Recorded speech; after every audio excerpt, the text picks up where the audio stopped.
অ্যাক্সিডেন্টটা হয়েছে, এটা সেলোনিয়া বাজার লাকি রোড। বাস নামতে গুনে বাস দেখায় উল্টে গেছে। উল্টে যাবার পরে এখানে অটো আসিল, অটোর ভিতরে আমার ভাইয়া ছিল।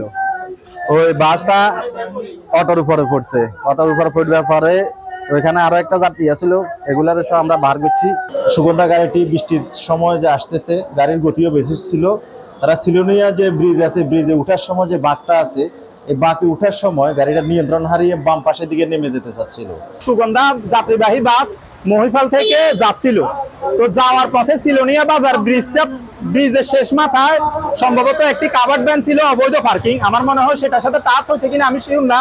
আমার ভাইটা আমি দেখছি সিলোনিয়ার দিকে যার, তারপর আমি স্কুলের দিকে চলে আইলাম।